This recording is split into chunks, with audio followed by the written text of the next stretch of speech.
E é com muita alegria agora que vamos passar um momento de aprender da Palavra de Deus. Você é meu convidado para agora ligar, conectar o seu coração com a mensagem da Palavra de Deus depois do nosso momento de adoração e de estarmos juntos nessa conexão especial. Chegou a hora de refletir sobre Mateus capítulo 18. E hoje vamos falar sobre: existe salvação fora da comunhão? Como você sabe, muita gente hoje pensa que a vida cristã é algo assim especialmente quase que privado, meio que particular, é apenas uma questão do seu relacionamento particular pessoal com Deus. Mas se nós somos discípulos de Jesus, o que é exatamente que Jesus ensinou? Como é que nós devemos entender essa atitude, essa postura que muita gente tem quando parece que tanto faz se a gente está ligado a um grupo de irmãos ou não? Qual é de fato o valor da comunhão? Então vamos acompanhar o ensino das Escrituras e preste atenção comigo aqui no que a gente vai encontrar. Bom, estamos falando do Evangelho de Mateus. O Evangelho de Mateus é o primeiro evangelho, né? Nós temos os 4 evangelhos. Mateus, com 28 capítulos, abre o Novo Testamento, e nós não temos condição de entender o que a palavra de Deus ensina se a gente não compreender corretamente o que está sendo apresentado. Mateus apresenta Jesus como rei. Ele tem em vista a audiência judaica, lembrando que os discípulos de Jesus inicialmente são todos judeus.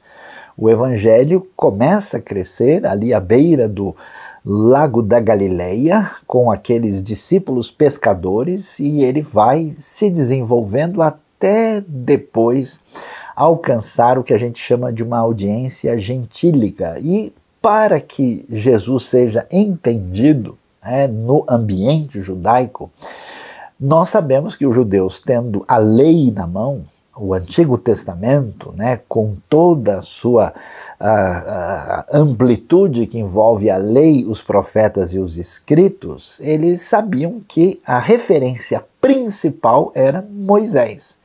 Portanto, nesse foco de apresentar Jesus como descendente de Abraão, como o filho de Davi e como o novo Moisés, Mateus vai organizar o seu evangelho. Se você for ver, inclusive, todo o contexto dos 28 capítulos de Mateus, está ali o texto apresentando Jesus como esse rei e como esse novo Moisés. Por causa disso, nós vamos ver que o evangelho ele é marcado assim por uma organização que é chamada a organização dos 5 discursos, Você já provavelmente acompanhou conosco aqui aquilo que já mencionamos, que assim como Moisés trouxe a palavra divina no Monte Sinai, Jesus traz a palavra divina no Monte das Bem-aventuranças. Assim como nós temos os 10 mandamentos, nós temos agora as bem-aventuranças, e assim como temos Moisés, você tem o novo Moisés, que é Jesus. E Mateus vai apresentar essa caminhada da apresentação do reino de Deus que chegou, mas ele faz questão de organizar em 5 discursos. Por que 5? Por causa dos 5 livros da lei. O Pentateuco é uma maneira de apresentar Jesus em sintonia com aquilo que aparece nas palavras mosaicas que nós temos na lei. E como é que funciona isso? E nós temos o que a gente pode chamar de mensagens, discursos, sermões, que quando eles são encerrados, aparece uma frase, que no grego, inclusive, é praticamente a mesma frase, que diz assim: quando Jesus acabou de dizer essas coisas, e aí o texto continua. Então o que a gente tem? A gente tem, por exemplo, o famoso Sermão da Montanha, o grande Sermão do Monte, que vai de Mateus 5 a 7, e quando termina, ele vai, né, ali pontuar, dizendo, olha, quando Jesus terminou de dizer isso, né, e aí ele continua, depois ele vai apresentar um outro discurso sobre a instrução que os discípulos devem ter sobre a sua missão, que aparece no capítulo 10, as parábolas que são especificamente as chamadas parábolas do reino, para entender o que significa o reino de Deus, né? E também acontece isso. E aí nós temos os chamados conselhos para a vida dessa comunidade de discípulos. A questão é como é que eles devem viver, né? É importante ressaltar que nesse contexto aí já há um ambiente de rejeição a Jesus, quer dizer, não só o reino aparece inaugurado, como esse reino aparece com a sua proposta e mensagem, como aparece também a sua rejeição, especialmente da parte dos religiosos representativos do contexto aí desse primeiro século na terra de Israel, né? E nesse ambiente nós vemos Jesus, inclusive, com um trânsito geográfico, e aqui, quando chegamos no capítulo 18, ele já está aí de volta ao contexto da Galileia, e quando abrimos o capítulo 19, aparece lá de novo a frase, quando Jesus acabou de dizer essas coisas, mostrando que é o desfecho dessa mensagem, dessa diretriz para a vida da comunidade dos discípulos. E finalmente nós temos aí algo sobre a realidade futura desse reino, né? O chamado sermão das dores, ou sermão da plenitude dos tempos, daquilo que vai envolver a realidade desse reino inaugurado, que também é futuro, que aparece no capítulo 24 e 25, e depois, claro, o texto tem uma moldura maior, né, que tem aí o capítulo de 1 a 4, e depois do 26 ao 28, então a gente consegue assim fazer esse passeio panorâmico e entender como é que se organiza o Evangelho de Mateus. E para a gente, então, compreender o que temos, é necessário perceber esse cenário para ver direitinho onde é que esse texto está encaixado. Muitas vezes a gente lê um versículo, você sabe disso, né? Lê uma passagem e tem uma compreensão equivocada. Por quê? Porque a gente não entende quando Jesus falou, por que ele falou, em que circunstância. Imagina só, se você entende o texto de maneira errada, você vai ter resultados muito complicados. Veja lá o que nós vamos encontrar nesse texto que traz muita discussão, que é Mateus 18, de 15 em diante. E diz o seguinte: se o seu irmão pecar contra você, vá e a sós com ele, mostre-lhe o erro. Se ele o ouvir, você ganhou o seu irmão. Mas se ele não o ouvir, leve consigo mais um ou dois outros, de modo que qualquer acusação seja confirmada pelo depoimento de 2 ou 3 testemunhas. Se ele se recusar a ouvi-los, conte à igreja. E se ele se recusar a ouvir também a igreja, trate-o como pagão ou publicano.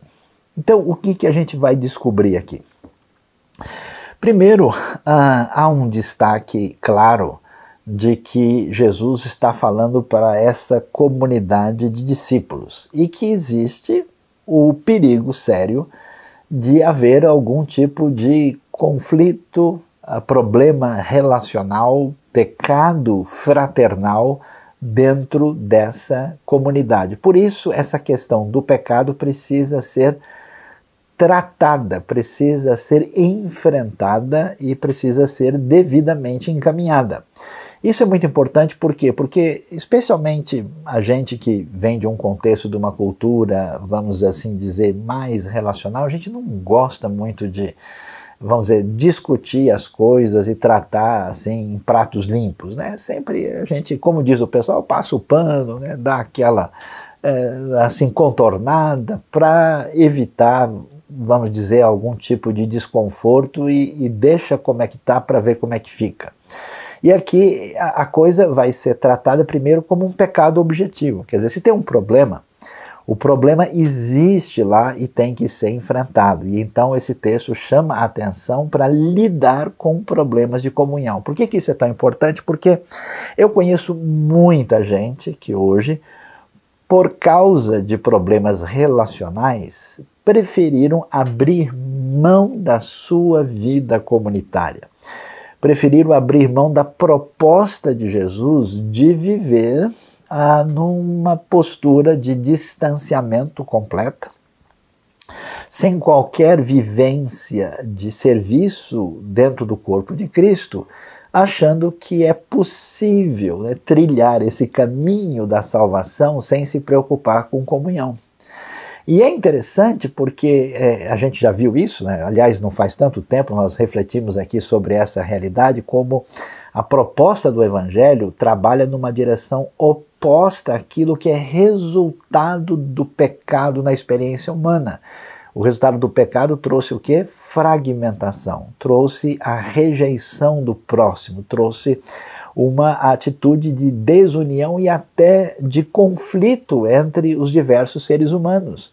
Portanto, a proposta de Jesus é em outra direção. Lembre-se lá da oração sacerdotal de Jesus, né, que o mundo vai crer quando vocês tiverem amor uns pelos outros. Isso é muito significativo, porque quando a desunião prevalece, geralmente por trás disso existe um sentimento egocêntrico, uma atitude de criar o seu próprio reinado, né? E isso realmente é mortal, né? E é interessante que a diretriz de Jesus para essas questões é que precisa de alguma maneira ter algum nível de confronto da situação. Então você observe bem o texto, o que ele diz, né? Ele diz, olha, é muito interessante, porque a proposta não surge, vamos dizer, de uma liderança da comunidade. Uma coisa surpreendente é que aí vai aparecer a palavra igreja, né? Essa palavra eclesia, que é uma palavra grega que tem origem na palavra hebraica kahal, que quer dizer comunidade, assembleia, ajuntamento, né? Mas a palavra aparece só 3 vezes no Novo Testamento, né? Assim, nos Evangelhos, melhor dizendo, e ela vai aparecer exatamente aí e também em Mateus 16, quando nós temos a referência a Pedro, né? Aquela questão de Pedro, seu lugar na igreja, na comunidade dos apóstolos, né?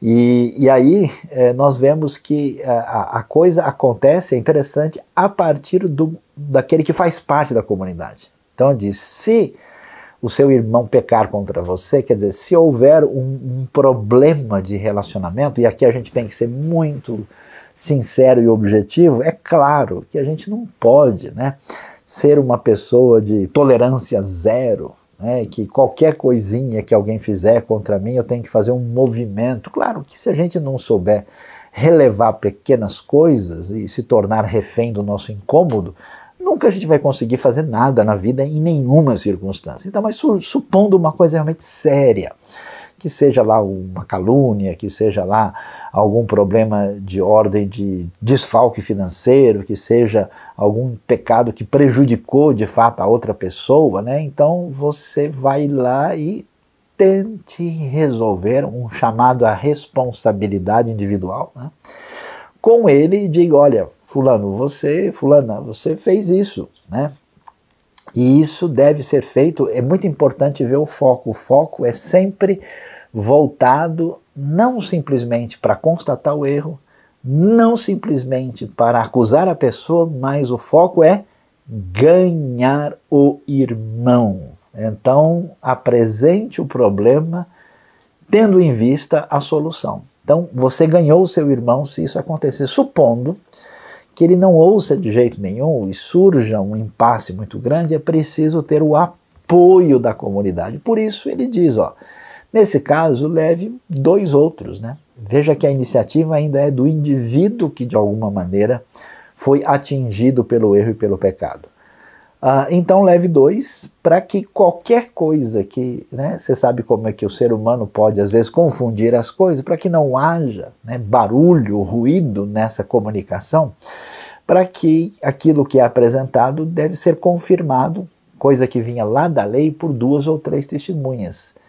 Caso isso fosse insuficiente, aí sim você precisaria de uma assembleia maior, de um grupo maior de pessoas, que é exatamente a igreja, que tem a intenção de trazer esse irmão de volta, e caso ele não ouça, aí é interessante, nós vamos ver isso no final da nossa reflexão, trate-o como pagão ou publicano. Então veja que não é possível ser cristão sem levar em conta a vida de comunhão. Não é possível ser cristão sem igreja nesse sentido relacional e fraternal no Novo Testamento. Porque, na verdade, o que nós vemos aqui é o desdobramento que vai ser apresentado aí desde o capítulo 14, quando terminou o discurso das parábolas, ali no final do 13, mostrando como é que deve ser a vida dos súditos do reino. A igreja, ela é apresentada exatamente como agência do reino de Deus. O reino não é a igreja, o reino é muito mais amplo, o reino tem a ver com esse domínio de Deus sobre a criação, o domínio sobre o universo, o domínio sobre a história, o domínio em todo o projeto da redenção, e a igreja surge como agência do reino. Nesse caso, se somos súditos do reino, somos aí servos do Rei Jesus, precisamos ouvir a sua orientação de como proceder. E nesse caso, nós vamos observar que a fé bíblica, o ensino do Rei Jesus, tem o que a gente chama de uma mensagem única. Que mensagem é essa? Essa mensagem de que o resgate das pessoas sempre é uma possibilidade real.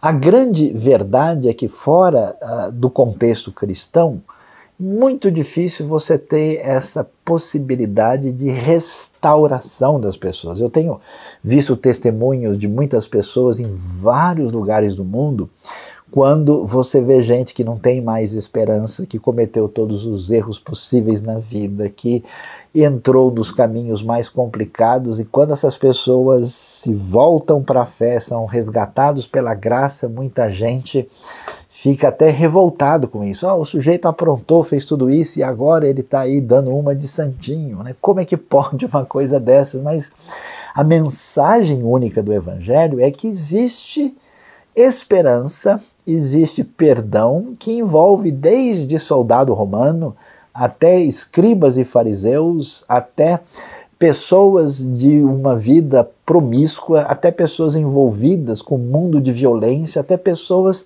que se deixaram levar pelos descaminhos da vida de afastamento de Deus. A perspectiva bíblica é como se todo mundo estivesse sofrendo do mesmo câncer, da mesma doença, da mesma lepra. E a única solução está nesse amor, nessa graça divina que faz com que a gente reconheça o nosso pecado, se volte para Deus e se aproprie dessa graça, e isso na esfera da comunidade da fé. É como se a gente tivesse assim um bando de leprosos, que está sarando das feridas, tendo que viver juntos na mesma casa. Então, às vezes, um leproso é menos cheiroso do que o outro, Às vezes, um leproso me encosta em mim e me deixa chateado. Mas a proposta do Evangelho é esse grande desafio. Por isso, a grande questão que envolve a caminhada da fé passa por essa necessidade de perdão. Preste atenção. Nós somos chamados para o grande desafio que é a nossa função da grande comissão. A grande comissão é aquilo que Jesus deixou para a igreja, de anunciar a mensagem de perdão e salvação a todos os povos da terra. Mas qual que é a dificuldade? Vamos falar sério aqui. O comprometimento da caminhada da igreja aparece exatamente quando, por questões menores, por orgulho, por egoísmo, por vaidade, por interesse próprio, a gente compromete a missão sendo refém desse comportamento que nega a restauração, que nega o perdão, que nega a necessidade desse caminho de unidade. Por isso, o exercício poderoso da graça de Deus agindo na igreja, na dimensão não só da verticalidade, não só na relação com Deus, mas na relação entre as pessoas, precisa passar por isso. Um teste de fé verdadeiro, se nós de fato cremos em Jesus ou não, não é só concordar com confissões de fé, mas o quanto o nosso coração está disposto a virar a página, dar volta por cima e aceitar quem falhou, quem errou, de uma maneira a resgatá-lo para estar dentro da comunidade da fé. Por isso que a falta de maturidade e de espiritualidade, por exemplo, na igreja de Corinto, que é tão questionada, né, pela correta e adequada confrontação do apóstolo Paulo, você vai se lembrar, em Corinto eles já tinham dividido ali o grupo em 4. Eu sou de Apolo, eu sou de Pedro, eu sou de Paulo, e o pior deles é o que dizia que era de Cristo. Então Paulo diz, pô, que negócio é esse? O que está acontecendo? Né? Por acaso alguém de vocês foi batizado em nome de Paulo? Né? Acaso Cristo está dividido? Então o desafio dessa unidade é a nossa necessidade. Quando isso não acontece, nós arrumamos as desculpas de questões menores para semear a discórdia, o afastamento, e Mateus 18 vai na direção exatamente oposta a isso, porque a gente vai ver como é que a coisa acontece. Mateus 18, na verdade, está trabalhando esses valores do reino. E olha que coisa interessante, é show de bola, vale a pena ler a Bíblia e ler direito.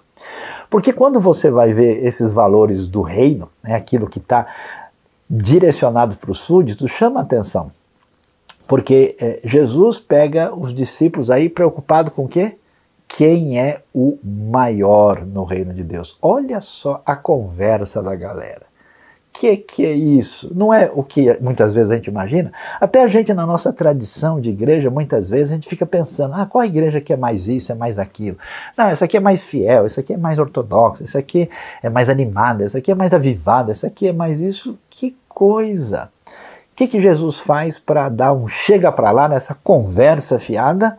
Jesus coloca uma criança no meio deles. Show de bola, eu sou fã de Jesus. Jesus é da hora. Ele chega e diz, e coloca a criança no meio deles e diz, olha, se você não for parecido com a criança, o Jesus da hora diz, você está fora. Não é possível que vocês caminhem nessa direção. Depois, ele vai dizer, olha, em vez de vocês estarem aí comemorando entre vocês, dizendo quem que é melhor que o outro, mais vale ir atrás da ovelha perdida do que comemorar todas as que já estão aqui dentro. E não é isso que a gente faz nas nossas igrejas. A gente fica só brincando de ser crente lá dentro, todo mundo comemorando e tal. Enquanto o mundo agoniza, nós ficamos nessa síndrome de portas fechadas, muitas vezes numa relação de confronto e de competição, e perdemos o foco da missão. Aí ele entra agora, aí a gente começa a enxergar Mateus 18 dentro do foco do Jesus com os 5 discursos, vendo como é que isso se encaixa com o reino e vendo como é que isso tem a ver com os valores do reino, e aí ele pergunta, e quando a coisa der ruim? Como é que vai acontecer quando no meio da missão, né, é como se o time está jogando e de repente o jogador começa a brigar com, você já não viu isso, né? O time está jogando e de repente o pessoal do próprio time começa a insultar, ofender e bater no outro. Que loucura é essa? Então como é que a gente trata o erro do irmão? E depois, olha só que coisa, ele vai falar do servo cruel, daquele indivíduo que foi perdoado de uma grande dívida e agora começa a pegar pesado demais com o outro. Então você entendeu bem o cenário, o contexto? Quer dizer, como é que funciona a sintonia aqui dos valores do reino? É coração de criança, gente que enxerga a ovelha perdida, gente que aprendeu a lidar com o erro do irmão e gente que se distancia desse caminho perigoso do servo cruel que bate pesado com os outros e não entende o caminho do céu. Portanto, olhando isso, a gente segue no texto de Mateus 18. E que coisa interessante. Aí Jesus diz a sua frase que é tão importante, né? Essa verdade, essa frase que tantas vezes é tradicionalmente traduzida em verdade eu digo a vocês, né? Digo-lhes a verdade, eu asseguro que isso aqui é algo que vocês devem, né, levar a sério. E ele vai dizer aquilo que deixa a gente assustadíssimo. Olha lá, bom, eu estou sentado, você está sentado também, né? Vamos ver. Eu vou dizer, e aí, tá ligado aí, mano? Vamos ver o que diz o versículo 18? Olha o que ele diz. Tudo que vocês ligarem na terra terá sido ligado no céu. E tudo que vocês desligarem na terra terá sido desligado no céu. Uau! O que ele está querendo dizer aqui? Você sabe que essa frase, juntamente com Mateus capítulo 16, é alvo de uma grande discussão na história, né? Perguntando onde é que está a autoridade final no âmbito da comunidade da fé. Toda essa controvérsia que marcou a história, por exemplo, de discussão entre o ambiente católico e protestante, por exemplo, veio em grande parte daí. E qual foi a conclusão de muita gente? É preciso entender o que é que acontece, né? Nós tínhamos, em função da lei, desde o contexto judaico antigo, o desenvolvimento da ideia de que precisava ter um árbitro para lidar com a decisão entre as pessoas. Num certo sentido, né, nós vemos isso na própria história de Israel, isso vai acontecer no ambiente da própria sinagoga, e nós vamos ver isso com mais força no contexto da época de Jesus, na figura do Sinédrio, que é um tribunal judaico que toma decisão. Lembre-se, por exemplo, que o Sinédrio está envolvido no julgamento de Jesus, né, do ponto de vista de como se via o procedimento dele diante das exigências da lei. Né? Na verdade, no tempo de Jesus, você tem duas leis paralelas. A lei judaica, que funciona conforme o Sinédrio, e a lei, vamos dizer assim, do governo político, que é a lei romana. Lembre-se, por exemplo, que Jesus, na verdade, não morre pela condenação da lei judaica, mas morre pela condenação da lei romana. Por isso ele é crucificado, conforme a prática romana. Por isso ele é entregue a Pôncio Pilatos. E aí, o que a gente vai perceber aqui? Que nessa comunidade da fé, nesse ambiente de que é necessário tomar uma decisão, se considera de onde vem a possibilidade do exercício de algum tipo de disciplina. E aí, então, vem essa discussão, até porque Mateus 16 vai falar de Pedro, né? Mas na verdade a ideia não é que a coisa está ligada à pessoa de Pedro, porque se fosse nós estaríamos perdidos, porque Pedro logo em seguida vai negar Jesus, né? A questão é que essa autoridade aparece na figura da igreja. E qual que é o raciocínio correto por trás do entendimento da passagem? A pergunta é a seguinte, vamos conversar sério aqui. Eu tive um desentendimento com o fulano. A fulana não conversa mais com a outra fulana dentro da igreja.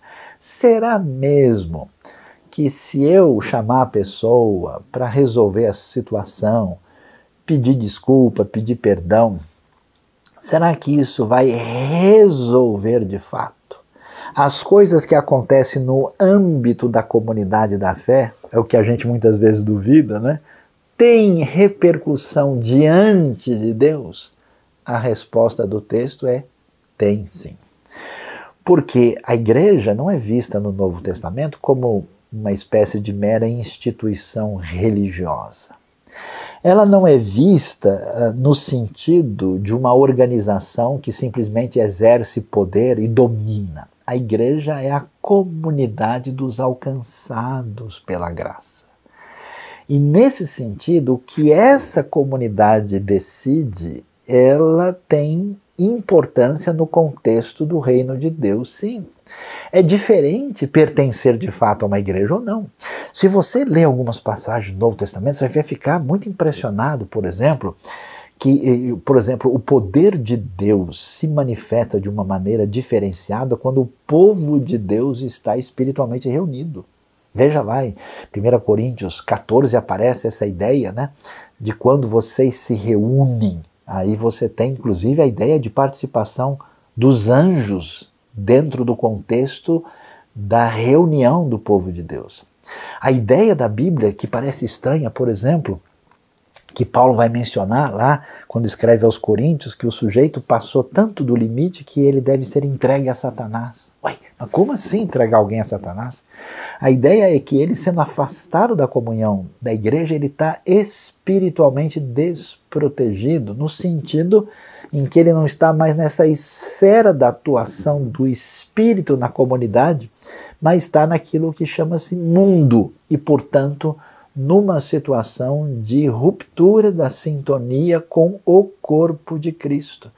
Por isso, veja bem, você pode encontrar igrejas que não são boas, igrejas que não são saudáveis, igrejas onde a coisa se complicou do ponto de vista doutrinário teológico, mas falando do fundo do meu coração, você não pode viver dissociado da comunidade do povo de Deus. Você não pode viver sem um compromisso de relacionamento na fé com os seus irmãos em Cristo, e a gente não pode abrir mão dessa proposta. Por isso é que o texto diz, olha pessoal, o que vocês decidirem quando um vem e pede perdão para o outro, o que vocês decidem quando uma pessoa chama 2 ou 3 e resolve uma situação, o que vocês decidem quando uma pessoa é chamada para resolver esse problema de inimizade ou confronto diante da comunidade, fiquem sabendo que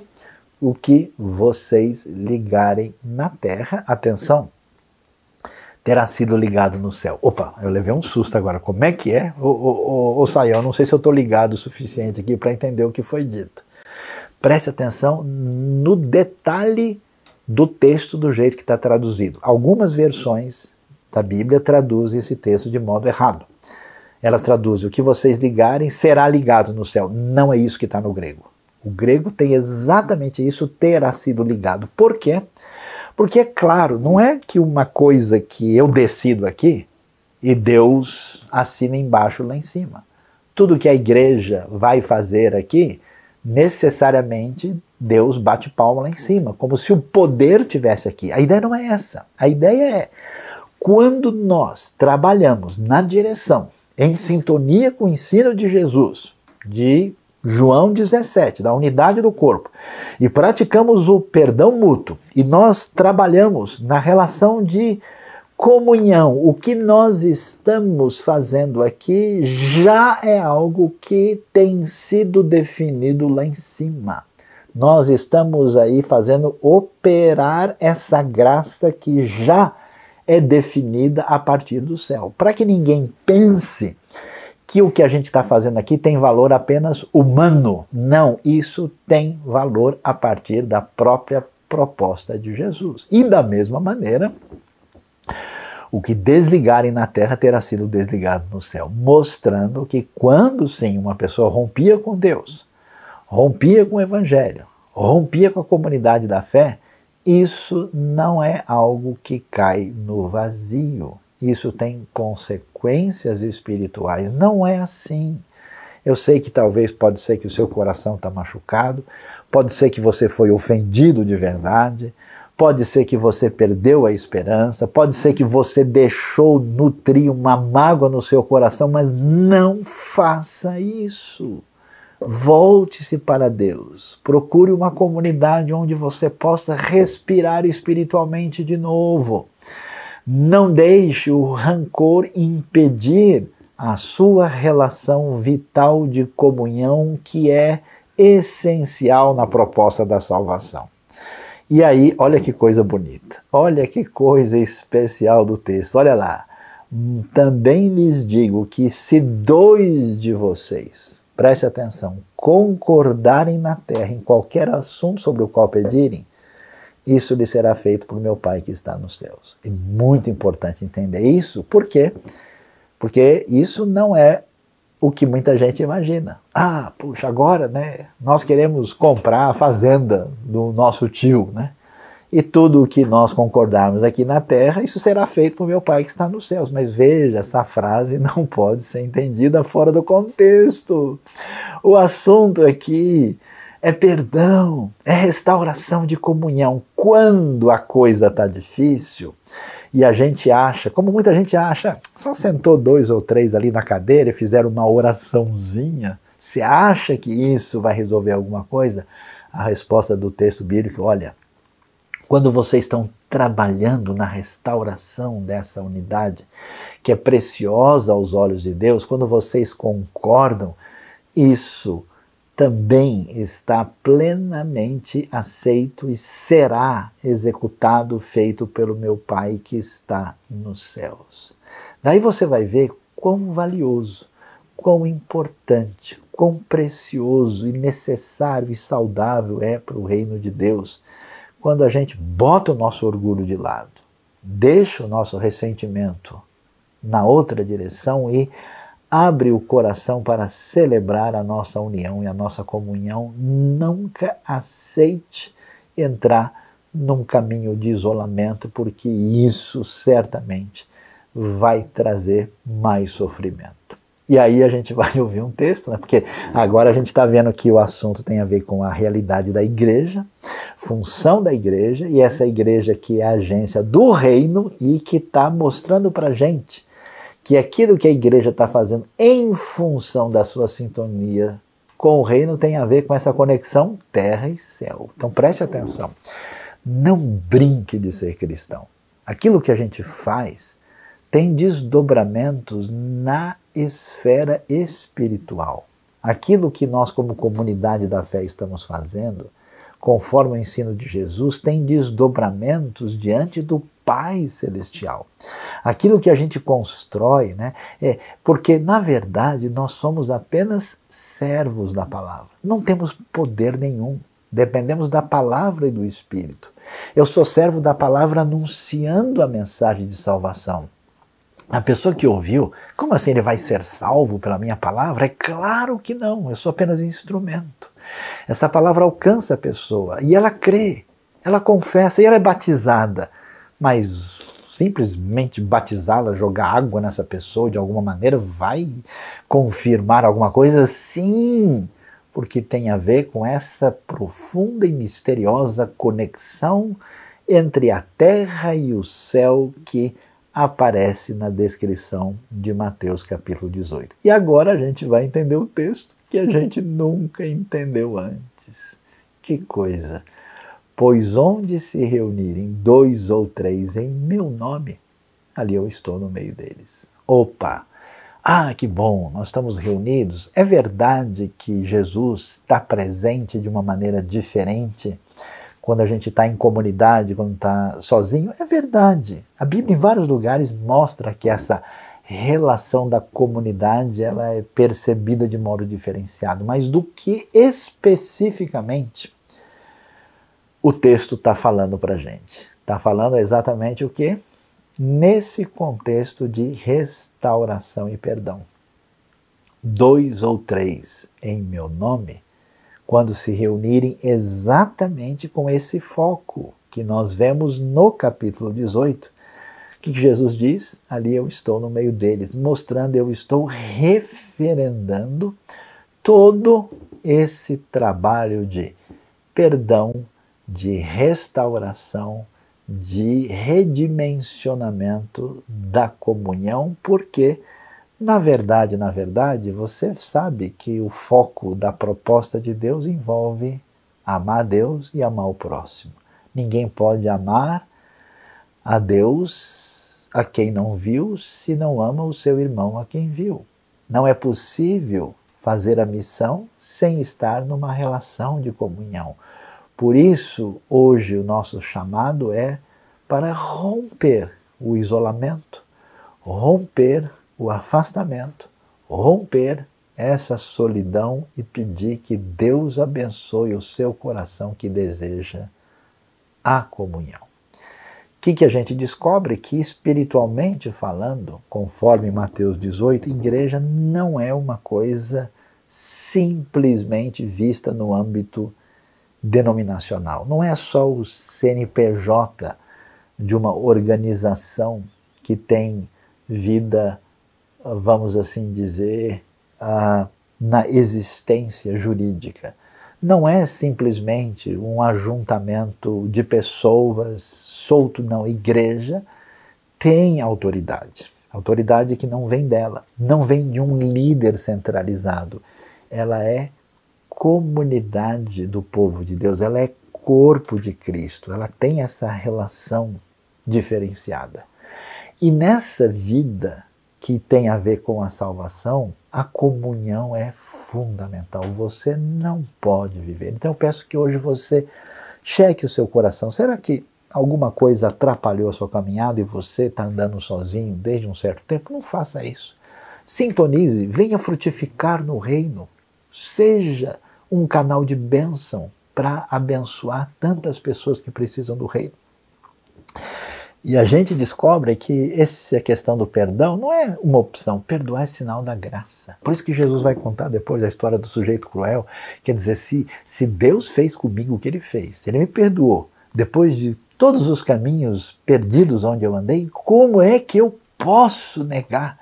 Como é que eu posso permitir esse rancor, esse câncer crescer no meu coração, negando a única coisa que promove restauração, que é exatamente o perdão, a essência do ensino cristão. E aí a gente chega no final. Você viu direitinho a passagem aqui que aparece lá?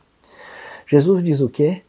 Se o seu irmão não ouvir, se ele não quiser, você deve tratá-lo como gentil ou publicano. Na tradição judaica, né, antiga, o gentil pagão que não conhecia Deus era até uma coisa assim de menosprezo.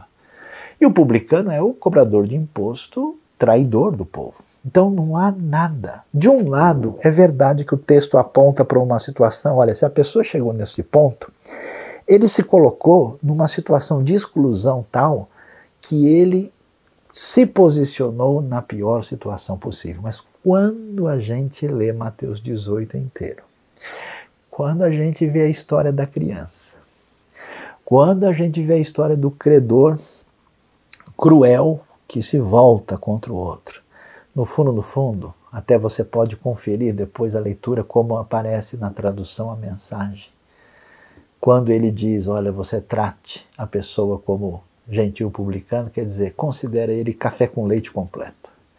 Considere ele uma pessoa que chegou no ponto, e esse tipo de pessoa é para quem a graça se estendia numa dimensão maior. Se a pessoa teve a possibilidade de errar, de permanecer no erro e ainda insistir de que ele não quer ouvir, ofereça para ele a outra face ainda mais.